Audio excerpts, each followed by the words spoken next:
Right, so welcome everyone to this Library Research Week webinar on our literature reviews. My name is Kuchner van Deventer. I'm the manager of the Carnegie Research Commons in the library. And yeah, primarily responsible for providing research support to our postgraduate students, referencing support, technical support, and so on. Okay. So I'm going to turn off my camera again now. I just wanted to show that I'm a human being. And yes, basics. Here's my details. In the background with me today, I've got two colleagues from the Library Research Week team, Haila Mare and Alvina. And now I just hit a complete blank. But yes, Alvina as well, and also Letlau, my colleague, who will be assisting in the background and monitoring the chats with me as well. If you have any technical issues, you can also just ask them to assist in the chat. All right.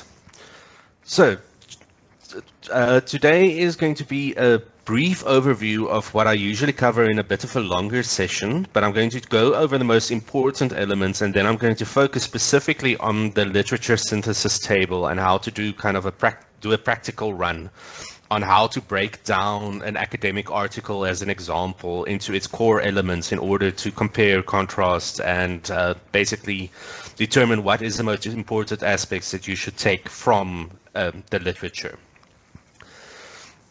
And the aim for that, ultimately, for your task is to build an argument and not just a library. You can have hundreds of articles that you refer to in your literature review, but if you don't formulate an argument around them, then the literature review will be meaningless. It will just basically be parroting what has been already said in other literature. So, as from the onset, with everybody embracing AI and showing you what tools are available to use, I'm going to introduce you first to our research assistant. And I'm going to ask it, what is a literature review, and to see what kind of answers we get. So to get to the research assistant, you have to go to the library homepage. I'm pasting that link in the chat. You'll click on Advanced Search.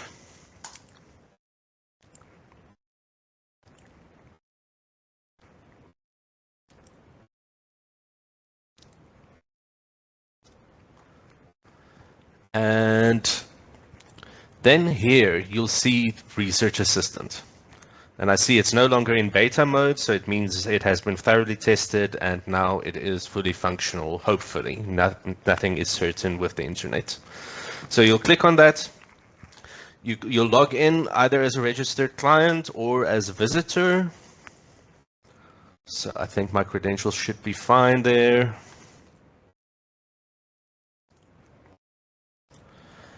And I'm going to ask, what is a literature review?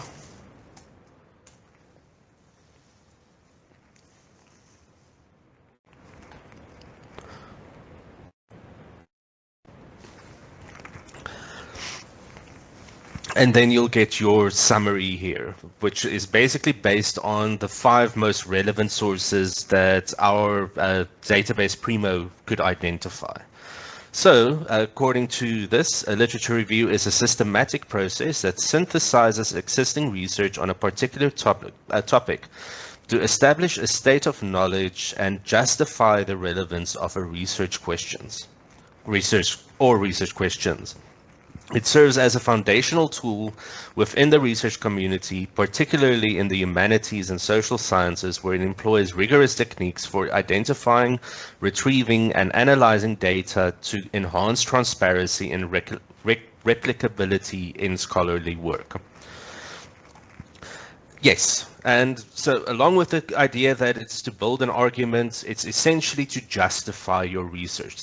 The main purpose of a literature review ultimately is to justify your research question, to show it hasn't been asked before, it hasn't been answered before, and to show where it fits, your question, your thesis fits within the existing body of knowledge.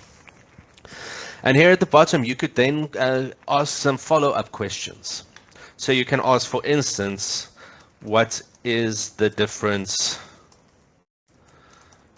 between a literature review and a systematic review? And it's important to note that with this tool specifically, you have to ask questions. You can't just put in a statement. So that is something I've noticed with ChatGPT. You can sometimes just put something in, not even in question form, and it will still generate. But here you do have to ask the question as well. So yeah, here you'll get then a further summary. You'll get your links to the relevant sources here at the top. You can get some more results from library search. And just another important point to note is that the database makes use of all the available knowledge it has access to. But that does not mean that Stellenbosch University will necessarily have access to all those sources that it has consulted. So here, in most cases, it does seem so, but sometimes you might come upon a source that was used in its formulation that isn't available at Stellenbosch University. Especially if it's a book, a printed book, then you will have to request it with interlibrary loans. Okay, so back to the presentation. Let me just get to the right one.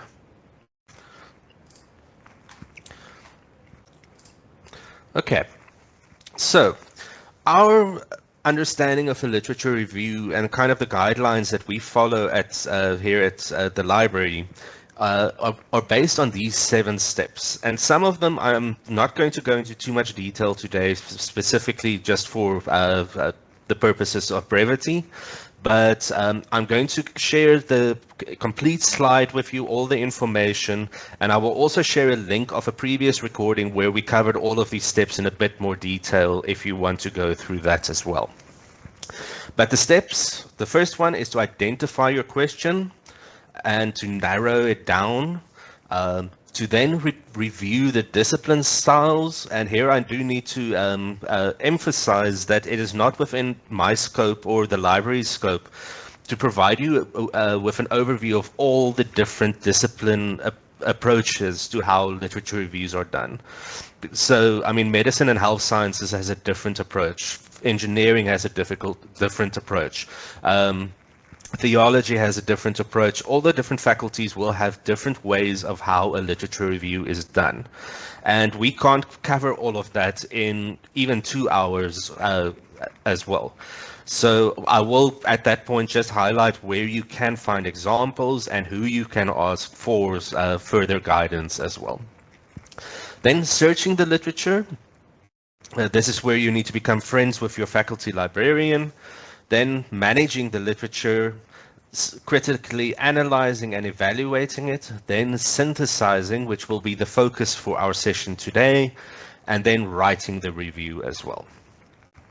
So, identifying the topic, most of you will have already done this by now. You have a topic in mind. You might not have completely formulated it just yet.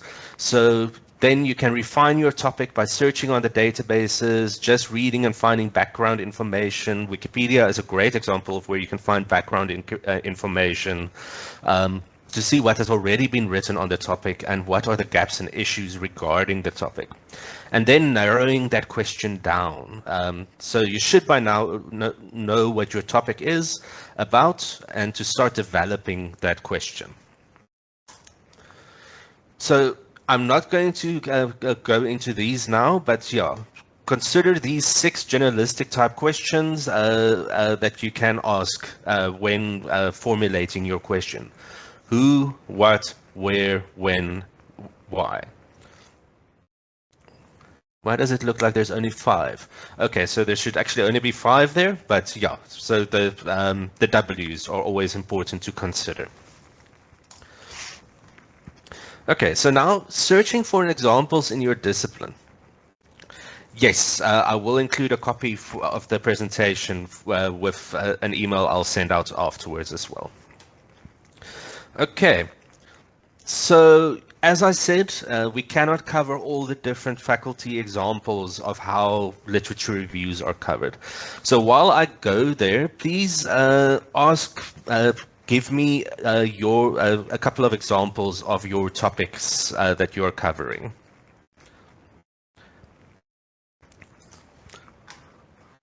So back to the library homepage. So just to follow me here, to get to our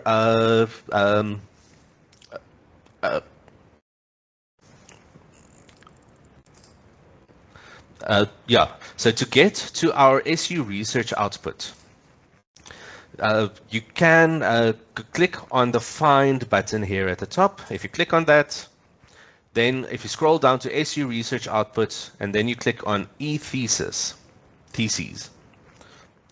Here you'll see is a breakdown of the different faculties, and here is where you will find faculty-specific examples of how literature reviews are done in your specific department or faculty.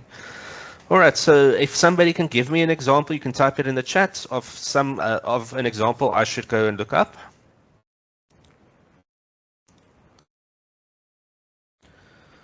Okay, career assistance for professional sportsperson to transition to life after sports. Okay, Birgit, if you could just give me your faculty and your specific department as well.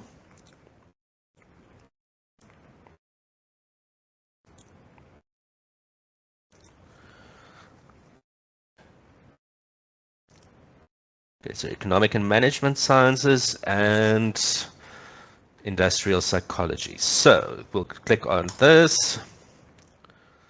Then we will look specifically for industrial psychology. And you could, for instance, copy your title and see what comes up if you do a search by this. So we're looking for, and I'm going to go and look at master's degrees. Actually, the search won't allow me here. So here you will now go specifically by type. But at the landing page, there will be a search option where you can type in some keywords to see what comes up. So let's have a look at the most recently published one, Influence of Broad Characteristics on Human Capital Disclosure using the SABPP HR Reporting Framework. So click on that. Then you click here on the PDF. And then if you go to the table of contents, so you've got your information here. You'll see chapter 2 is the literature review, which in a lot of the case, a lot of the faculty and departments, chapter 2 is usually the literature review, but this also isn't set in stone. This does vary. So again, this is something you do need to go and check specific how it is done in your faculty. Click there, and here you'll now be able to go and read how others have done. Another good tip to consider is, let me just go back here. Let me see the second person who offered, Ms. Frey. Can you please give the name of your supervisor?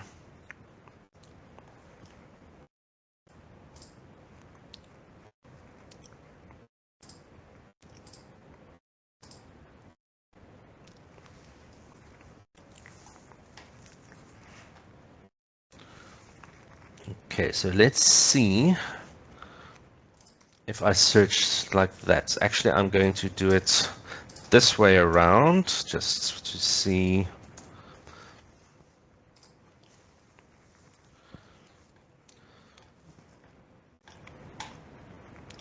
Okay, so here, here we'll have the authors. So you'll actually specifically have to go and search according to the department because you can. So I just want to see genetic alteration in nephroblastoma. Just give me your department in, I'm assuming it's medicine and health sciences as well?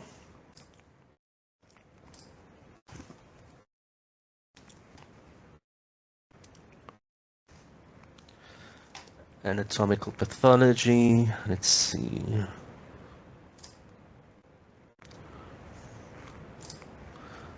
It doesn't completely look alphabetical, but yeah, here we have advisor. So if you go and look by advisor, then we go down to S, so it should be a bit further on.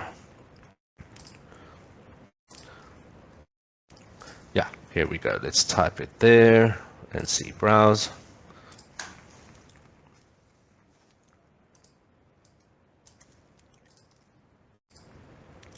There we go. So here you'll see, okay, so there are two here.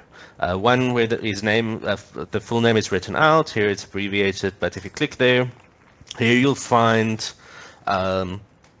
some theses and dissertations that has been written under his supervision. And then you'll get an idea also of how they, your supervisor, specifically wants it to be formulated. Just clicking here, just going down to the table of contents again, and same thing, then you'll just have to go and see where literature review fits in. Here, chapter 1 is the literature review, for instance. So, second tip, to find out how a literature review should be structured. Speak with your supervisor, ask them for guidance, ask them for examples. They won't necessarily give you the link, but they might give you the title of a thesis that they specifically think had a very good example of a literature review. They are the best people to advise you on this, and do it ahead of time because they are busy. They're not always as responsive. We know sometimes it's difficult to get a hold of your supervisor. So ask these questions early on so that they can provide you with the guidance that you require. Okay, so I'm hoping we'll be able to use some of the other topics throughout the presentation as well, but yes, it's time to move on. Okay. Now, the next step, step 3, is searching the literature. Here again, I can't go into detail, unfortunately, but the important part to know here is that you need to get to know your faculty librarian. So back to the home page, you'll click on library guides. And let's see what other examples, cyber fraud, risk assessment. Ms. Mashinga, give me your faculty and department.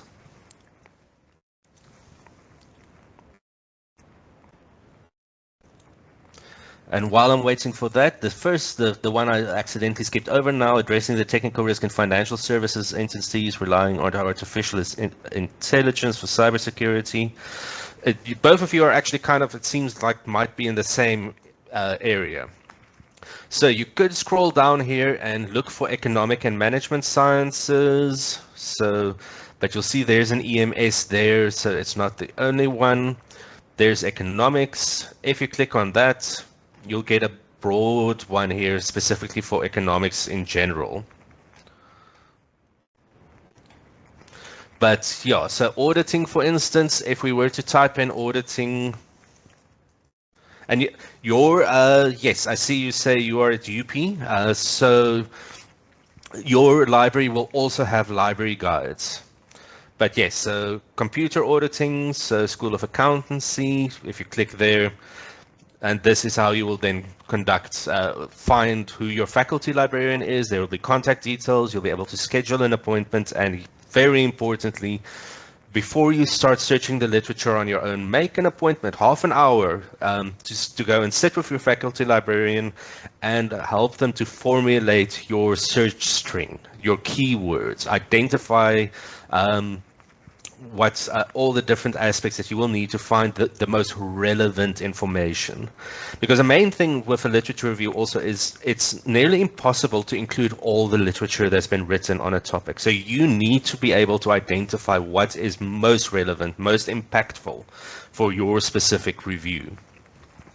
So, and that is where your faculty librarians are very important. They are skilled in helping you formulate these search strings and identifying the keywords.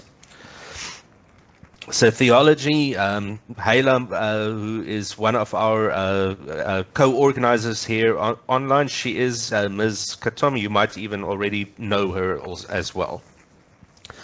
But yeah, so just to rehash, you'll click on library guides and you can either search for your specific department or you can scroll through to see what is available. Okay. So the search strategies, here again, I've already covered this, so I'm not going to mention specifically. But yeah, you can also, most databases will have a search help function, which will give you some tips on how to formulate the search on that specific database. Okay, so creating a search strategy, you start with identifying the possible keywords, constructing the strategy, identifying the relevant databases that you will also find on the library guide of your department. There will also be a list of recommended databases that you should consult. Please do not just use Google Scholar. And then performing your search. So here, for instance, is an example of a strategy that was created. So this is the topic. The effect of social media on political behavior in a democratic society. And most of those terms are irrelevant. You don't even need to include them in your actual search. The keywords here are social media, political behavior, and democracy. So now here at the bottom, the search string that you'll actually use to do your search, you'll see it will cover synonyms as well, truncated terms. So the truncation mark, this little asterisk here, basically goes and looks for all words that starts with those letters. So value will be values as well, so it will look for the plural. It's the databases are set to only look for what you ask it to search for. So if you ask for it to search for one specific term, it's not going to automatically include other synonyms as well, simply because it wants to give you what you specifically are looking for. Google Scholar will automatically look for similar terms in a lot of the cases as well. So I just quickly want to copy that search string.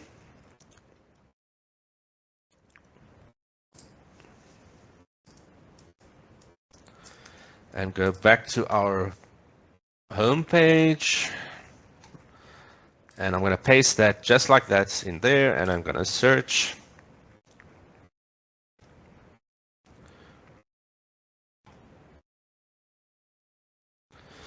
And even with that there, it still gives us 14 million results. So this is also, again, where your faculty librarian will be incredibly useful in helping you narrow down your search to get to the more important results as well.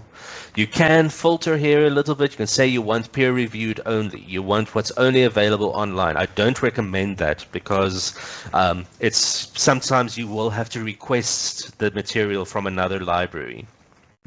But let's say you only want articles in this case, and you want it only from, let's say, 2020. Let's say you want the most recent information. And you can filter more. You can choose the language and so on as well. But let's see just what a difference these small little filters make. Okay, so from 40 million, we're down to 11,000. That's just an example of how you can narrow it down and get to the most relevant information. So, back to the presentation. And yeah, once you've now basically gone and you've done your searches and so on, you still need to basically select and identify which of that literature is actually going to be most relevant for you. So that's where the inclusion, exclusion, or synthesis table will come in useful. Reference managers like EndNote and the free ones such as Mendeley and Zotero can also assist you in managing your literature, sorting them into folders, categorizing them according to specific key phrases, specific topics, and so on. And then learning to skim read and find the summary, and identify the key elements of a text is quite important as well. So you should all have received the email where I asked you to have a PDF article or an academic article on hand. And I also gave you that the literature synthesis table in an Excel file that you should all have received. So I think in our next one, I'm going to demonstrate how it's basically broken down. So basically, the first steps that you're going to do is to break it down into manageable chunks. So first, you're going to take the bibliographic information, putting it here with the author, the year, the title, the purpose of the study. Either you can use your own summary, or you can use the abstract, or the first key elements, but basically, yeah, the objectives. What were the objectives of the study? The methodology or the experiment that was used is where you will put that part.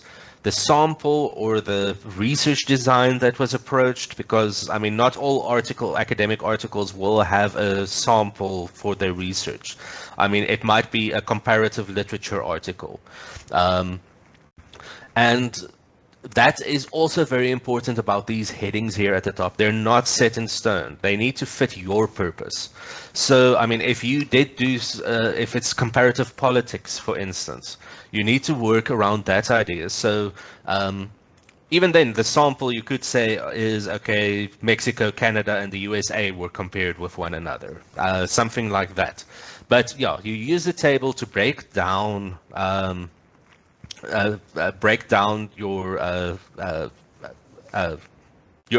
article, and you'll start with just one, also importantly, I mean, let's say you did find over 14,000 results. You're not going to be able to do this with all of them. And that is where the skim reading is important, to identify which are going to be most relevant for you to actually add to your inclusion-exclusion table. So, I think before we get to the practical, let's go to the practical exercise as it has been scheduled. I'm going to give you all 10 minutes to do this on your side. If you want, you can send me the title of your article and how you've broken it down as well. Send it to my email address, and then we can have a look at some examples. I'm pasting my email address in the chat. Okay, so yeah, let's say 12:15, we can continue.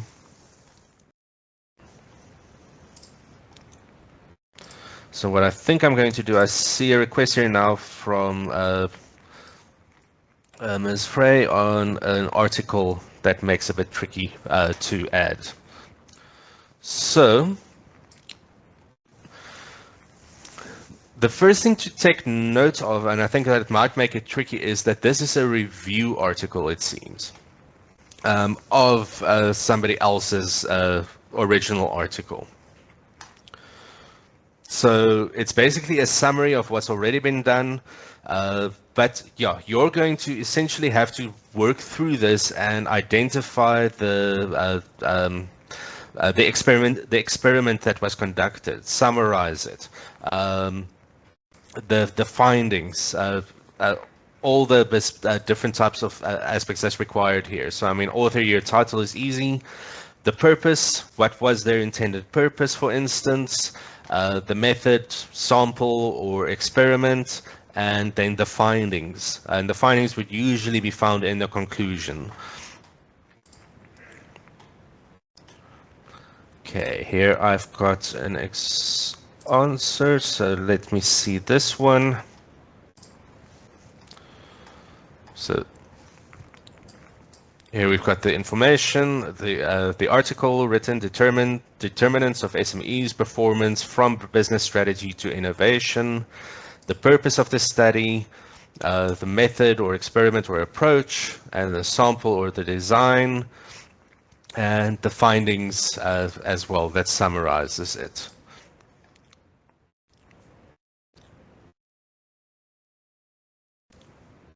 Let me just open it. There we go. It was a bit small there.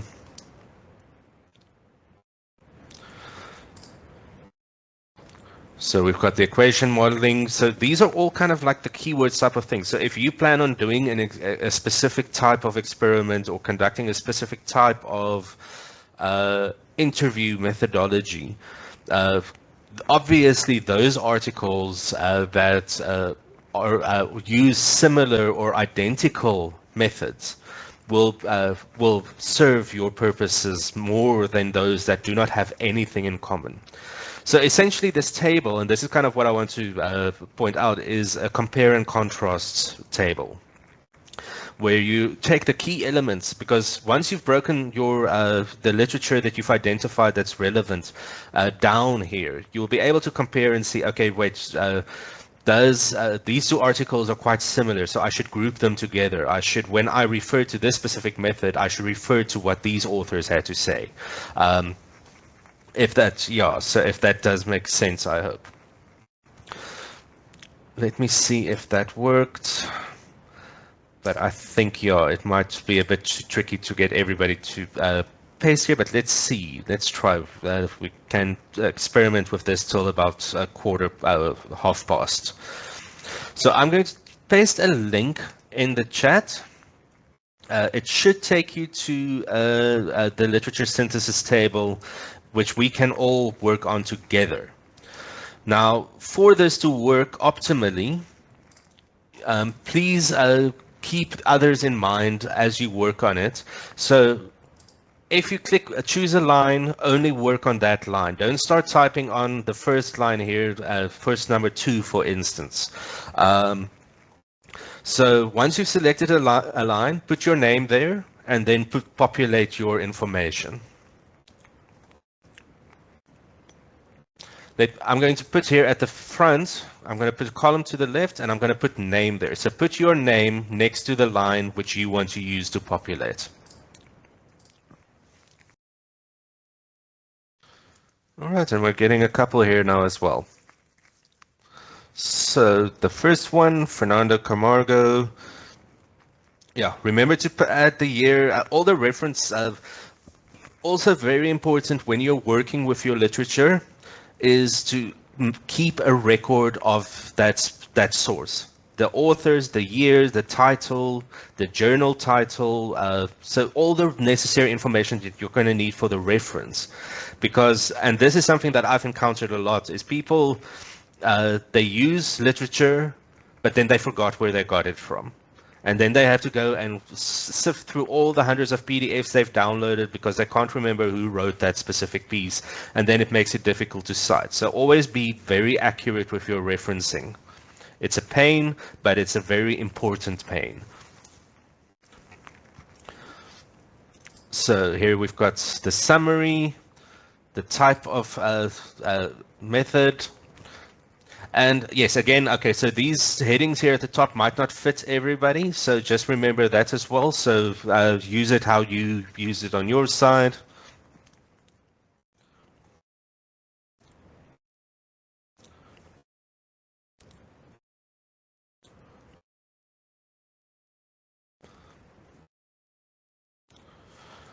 For this one, let's zoom in a little. Oh, I can't zoom in like that. I forgot this is a browser. Let's see. Actually, I'm just going to enlarge the text a bit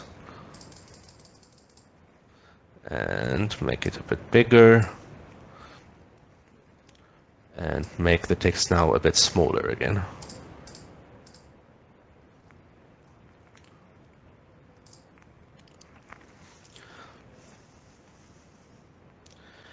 And yeah, the other thing also, here it's okay to copy and paste.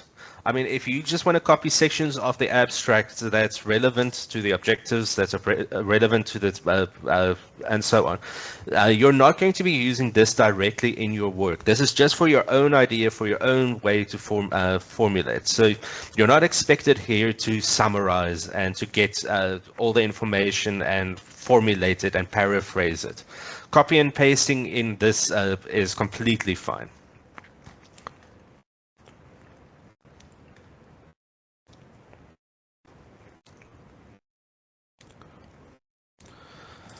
Here we've got a location. So back to those questions asked at the beginning, the where.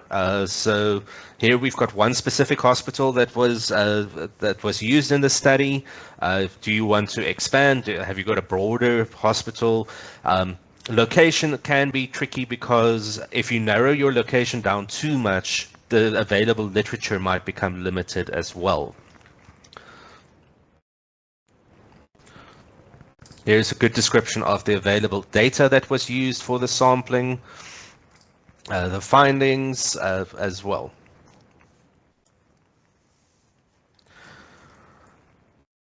Okay, so I think at this point I'm going to quickly unmute everybody. So if there's any questions about the table and how to apply it, you can ask. So let me just quickly do that.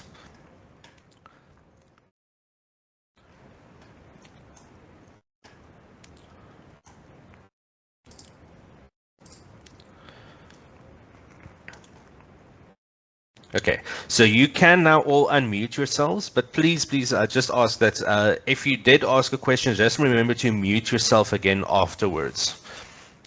Okay, so yeah, no, you're welcome to ask any questions that you have up to this point.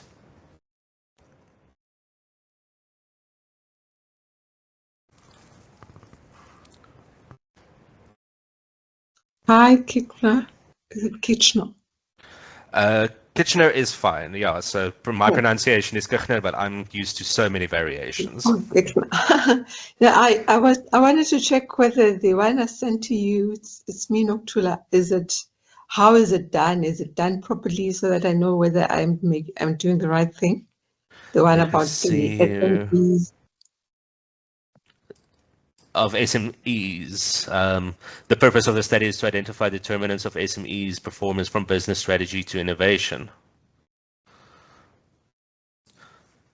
And let me just quickly see which that I forgot to. I got a couple of emails. Sorry, so I just want to make sure that I've got the right email open. Oh, you miss Alinde. Sorry. I can't, for some other reason, can't see who is speaking on my team side. So if you can just give me your name, just so that I can check on my email. Okay, it's the first one you opened. It's no. Oh, there we go.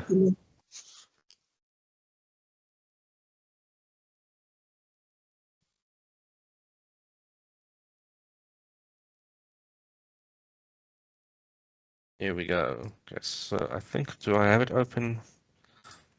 Ah, here we go.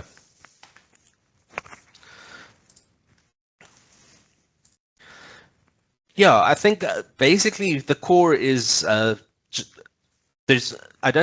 can't really say that there's a correct or a wrong way to do it. As mentioned, it's very important to have the bibliographic material down pat, completely correct. And then for you to identify what is going to be most relevant for you. So obviously the purpose, knowing what that is, and then the findings as well. Because often in the findings, you're going to find contradictory findings to what you might expect to want to find in your research. And that's a good thing, because there should be contradictions, and you should be able to justify that as well. So yeah, the results of the study show that business strategy, process, product, and organizational innovations are important antecedents and improve small and medium enterprises' performances. However, the results depict that organizational performance has an insignificant effect on firm financial performance. So yeah, that's a key aspect. Those findings there, if you can relate them to what you want to identify, is it relevant, isn't it, as well? And that's the next key takeaway from the synthesis table, is not everything that you are going to break down here is going to be relevant for you. Some of it you're going to discard ultimately. This is really kind of like the starting part before you even do a deep reading. So if you have any doubts, if you feel that this doesn't seem relevant, it's maybe a little bit, but not really, keep it in the table, but maybe not focus on it. So yeah, if you're not happy with the literature, go back to your faculty librarian, say you're struggling with what you found. Could they assist in helping you refine your key terms? And now also just a very other important disclaimer. Remember that the faculty librarians are there to enable you to do this on your own.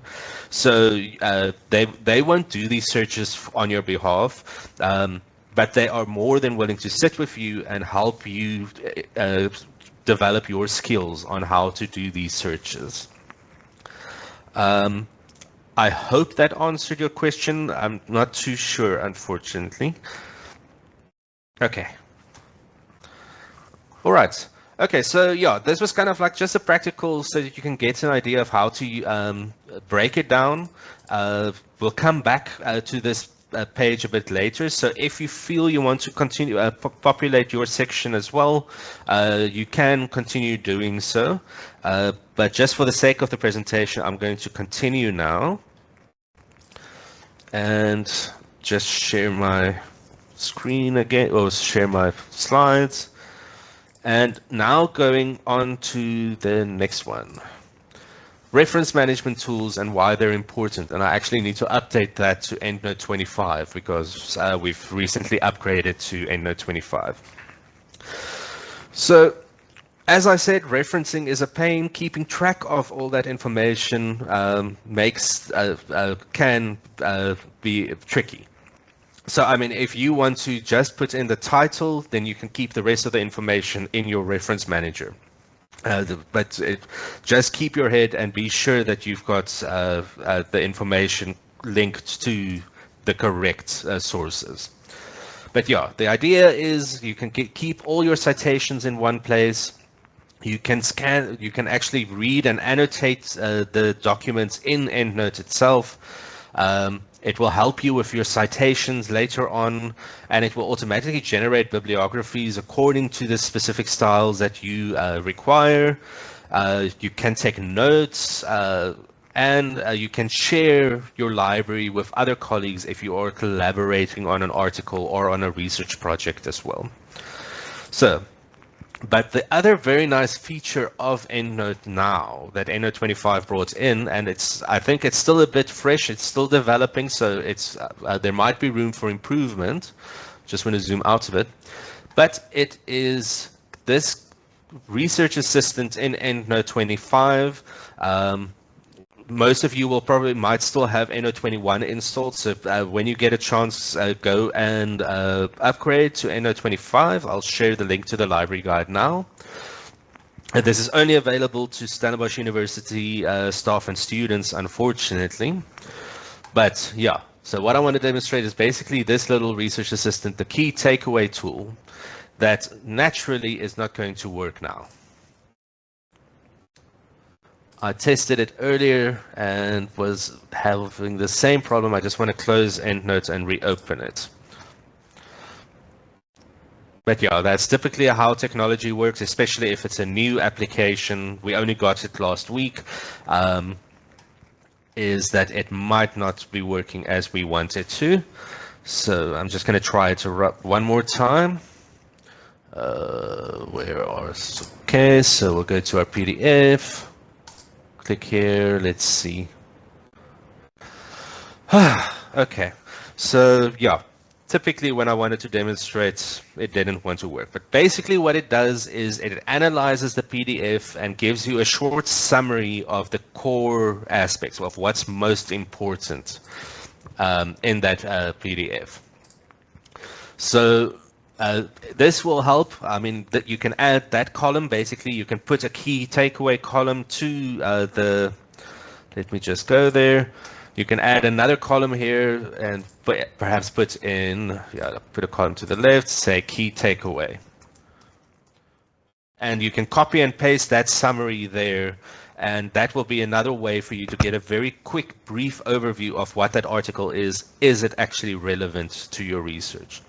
So now the question, can you use AI in your literature reviews?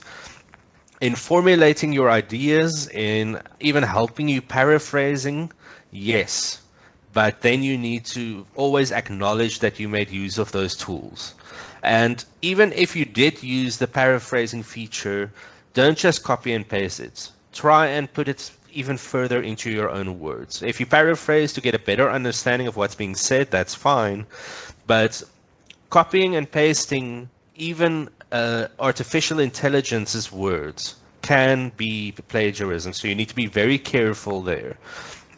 And the tools to identify AI-generated content in people's works is developing. It's already in existence, so be careful there. Whenever you use anything that's been paraphrased or generated by AI content, remember to cite the source that was used to generate that content in the first place, and in your declaration to acknowledge that you did make use of that tool. Tomorrow, there's going to be a whole range of sessions discussing AI applications in research and the pitfalls that you must be aware of. So I'm not going to go into much more detail or further detail in that now. Okay, I'll come back to EndNote a bit later on to see if the takeaway works again. So skim reading, this is kind of a chicken or egg tool. So either you do it before you did your literature synthesis, or you can do it afterwards as well. Because maybe once you've broken down, you've copied now all the text, you've compared, you've contrasted, and you've identified the relevant literature that you do want to read, take further for your review. You need to now go through the PDF and do an actual reading, but it doesn't have to be a deep reading just yet. So the skim reading will then focus, you'll look at the title, the author, the journal, you'll look at the abstract. If it's a book, you'll look at the table of contents. Are there specific chapters that are more relevant than others? The introduction and conclusion, most important to read. And then usually the first sentence of each paragraph is important to keep in mind. So, as with a book, a journal article will have a fairly typical structure, but again, it depends if it's a scientific article, journal article, or if it's a literature review article, because you do get literature review articles that reviews literature and they publish that article then, or if it's a social sciences article, the structure will again then be a bit different. But almost all academic articles will have an abstract that will summarize the research of the article's findings. And there will be an introduction, there will be methodologies, there will be results and findings that's been added. There usually is a discussion section as well, and then obviously the concluding chapter where you'll find perhaps guidance on further study. And then the reference list. Always have a look at the reference list for additional literature that might be relevant for you that you did not find in your initial search. So, yeah. Just for brevity, again, I'm not going to go in detail, but yes, you will have the PDFs to read a bit more just for the breakdown there. So now, once you've done this initial skim reading, now the point is coming where you're going to have to delve a bit more in depth into an article and do a critical analysis and evaluating the literature. So, and then you will be able to organize your sources even further in your synthesis table according to theme, which will also then aid in the development of your argument. And the golden thread, I'm mentioning it here, it's more important when it comes to the writing, but it's also important in what you read for your research. Don't get too distracted by articles that's not relevant to you, because you only have a limited amount of time.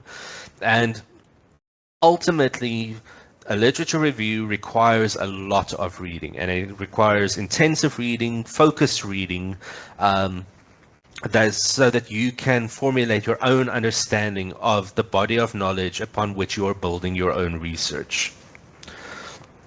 So avoid getting distracted by articles that are interesting but not relevant. So with the evaluation of the literature, you can ask yourself a couple of questions. Why was the article written?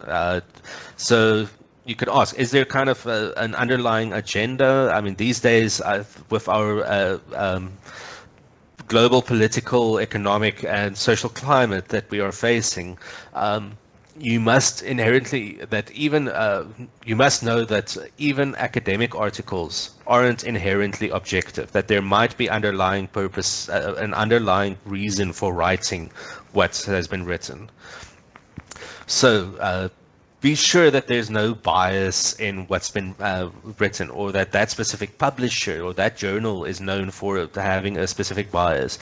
Maybe they are pro-Russia when it comes to the Russia-Ukraine war. This is just a random example. And they might be writing from that lens. Same with the Israeli-Palestine conflict. There are differing perspectives. There are differing academic points of view who write this, and keep that bias in mind. Be aware of it. That doesn't mean you need to, if there is this bias, don't necessarily exclude it from your research, but you can identify it, and you can actually say that it may be argued that this article is biased towards a certain point of view. But remember, the moment you say that, you need to be able to justify why you are saying that. Consider the type of audience and the material. So again, who is it written for? What type of reader? Just something to keep in mind, because in the social sciences, we're not just dealing with academic articles. We're dealing with newspaper articles. We're dealing with magazines, articles, blogs, internet articles, and all these different types of media write for different types of audience. Some are casual, some aren't as rigid in their how they write and how they state their facts or what they say are factual. So things to consider when you evaluate your literature again. The organization and content. Was it organized and focused, easy, understandable, original research? Was it a review of previous research or just an informative piece? All things to consider again to determine the quality of what's been written. Because also something to keep in mind is just because they are saying exactly what you want to hear, it might not necessarily be the best quality article, and it might not be the best quality journal. It might even be a predatory journal in which this article was published, which means there was no peer review, there was no actual real inspection of the quality of the research that was conducted to produce that article. So here, bias again, I've covered that, but yeah. Keep that question in mind. Recency. Is it a recent article? Is there more recent findings in that specific field? Or is it out of date? So is it worth mentioning because it made a real impact on the field that you are studying? But maybe the research has changed perspectives. Or is it timeless? So, I mean, in philosophy, we're still dealing with texts that are 2,000 years old. There are still philosophers who argue with Plato. So that will not necessarily be relevant to information technology, where if you are looking at the latest developments in AI, focusing on texts that were published in the 1960s, will give little contribution to what you have to write about, except perhaps on the founding fathers of AI, because I do know that it goes back a lot further than that. But the latest developments can't compare to what was written then. Okay, so authority as well of the author. This is something to also consider. It's very easy these days to look somebody up and find out more about them. Where are they working? What have they published? Have they won any awards? That will give weight to what those people have to say. All those things. You can go to ORCID. If they have an ORCID profile, they should. If they don't have an ORCID profile, you could already question the authority of that person. That's a subjective opinion of mine, so don't take that. But yeah, ORCID Profiles is a very good way to advertise basically your full academic prestige. So keep that in mind as well. If you can't find any information about this author, then you need to take what they have to say with a pinch of salt. Organization and content, again, is the article relevant to the current research project? So back to the golden thread of reading, don't get distracted. And then also, does the article or the book cover the topic comprehensively, partially, or is it just an overview?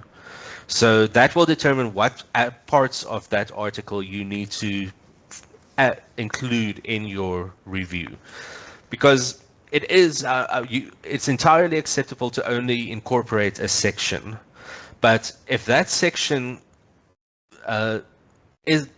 doesn't in some way reflect the overall picture of what is being said, but it agrees with what you are trying to say, but it doesn't necessarily reflect with what they say, be careful there as well to not misappropriate somebody else's words to suit your own narrative.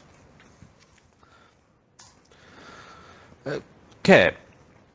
The next step as well, obviously, to get to the themes, and the reason we want the themes and kind of like these core ideas that exist in any body of knowledge, is that you need to be able in your literature review to go and say, okay, so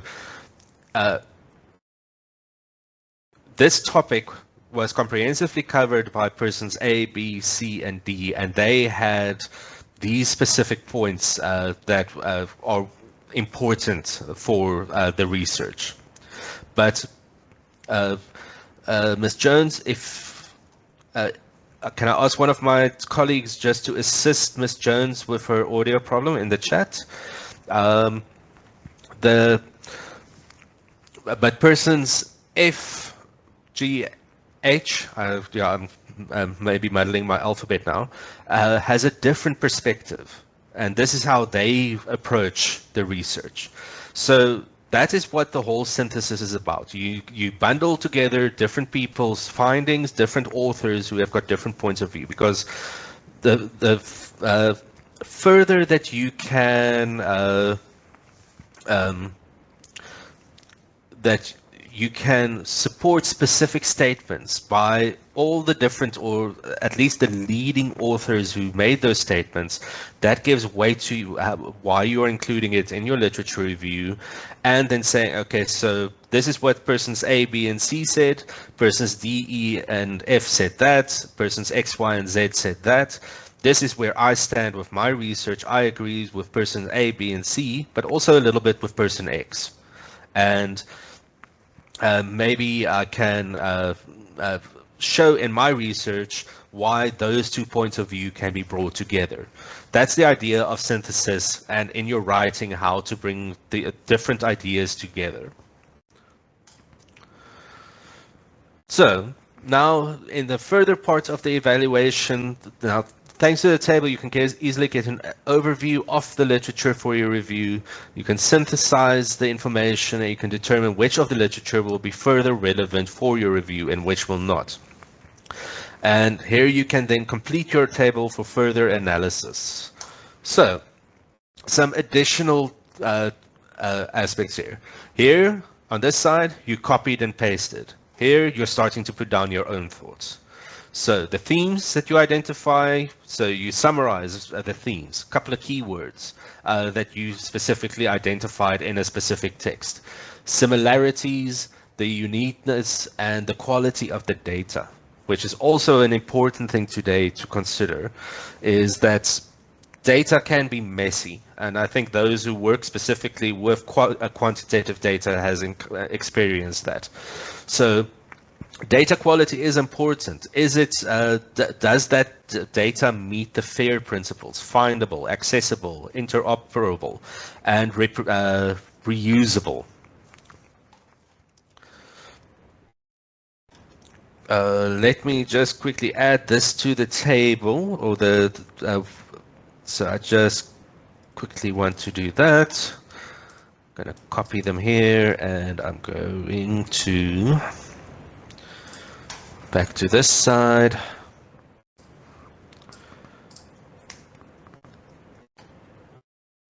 And I'm going to turn it off. As I turn it off, and I just want to widen them a bit as well.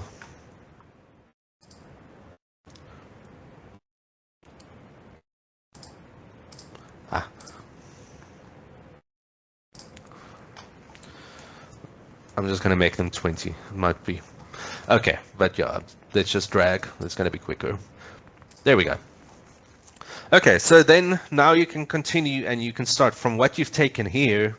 You start putting in your, you start what was copied and pasted here, and you start putting it into your own thoughts, your own understanding of what's been said. Similarities here, you can say similar to author A, for instance. Oh, check spelling. Author A. Themes.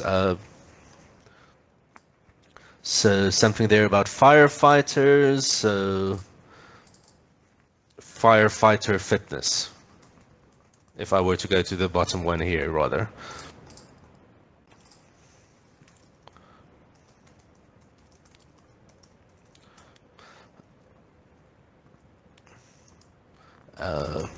Obesity, for instance, another theme. So common themes that will help you further develop your keywords. So next important thing to remember, this is not a once-off exercise. As you read through the literature, you have to go back and do your search again. Because as you read, you're going to identify new keywords, new things that might be important to finding more relevant literature, to narrow down even a little bit more. So it's a cyclical process. It's not, and it's not a race. It's basically, it's a deep delve into the literature to get to what will most have the greatest impact for your research. Oh my time is running out. Okay, so yeah, this is basically what you can then, you can, again, these headings here at the top, not set in stone. Just keep in mind, importantly, this is where you're going to put your own thoughts down. You're going to do the compare contrast, and but you can formulate this according to your own research and how you want your literature review to be structured. Okay, I'm going to have to stop here. The rest of the information is here. As I said, I am going to share a recording with you of another session where I go through all these slides in a lot more detail, especially the writing. I think there's a lot of people who do struggle there. I do want to highlight just these first couple of points. When you first start writing, don't worry about the format, don't worry about the structure or anything, just get your thoughts on paper. Here, start writing your thoughts down here into these columns here. Write early, write often, get a note or a diary or something to write down your thoughts for the day. And even keep something on hand, because sometimes even as you are walking down the street, you come up with an idea, and note that down. Then write to understand for yourself. So this is where the next step, that you've got all these thoughts down on paper, but now you need to put them down into a structure where you can understand what you are trying to convey. Because the next point is that the person who stands behind you, looking over your shoulder and reading what you're writing, they also need to understand what you are trying to say. They don't have to understand the really technical bits, because they might not be in your faculty. They might be in a completely different field. They might not even be studying, but they need to be able to follow what you are trying to say. So keep that in mind. Consider how somebody else would understand your literature. And obviously, having a friend who can read what you are writing for you and give their opinion of and indicate what is unclear will help you. Avoid long quotations again. Paraphrase. Sorry, yes. Sorry to interrupt. Are you still sharing the synthesis table or your presentation slide? Oh, that is my bad. Sorry, I was going on the other screen. Let me go back there. So here I've got, this is what I just covered. I said don't get it right, get it written, write early, write often, write to understand, and write to be understood. Long quotations, avoid them, rather paraphrase. Again, if you use a tool to help you paraphrase other text, don't just copy and paste that paraphrase in and hope for the best. You still need to rework that, reword it, and get it into your own voice, because ultimately your own voice needs to come through in your writing.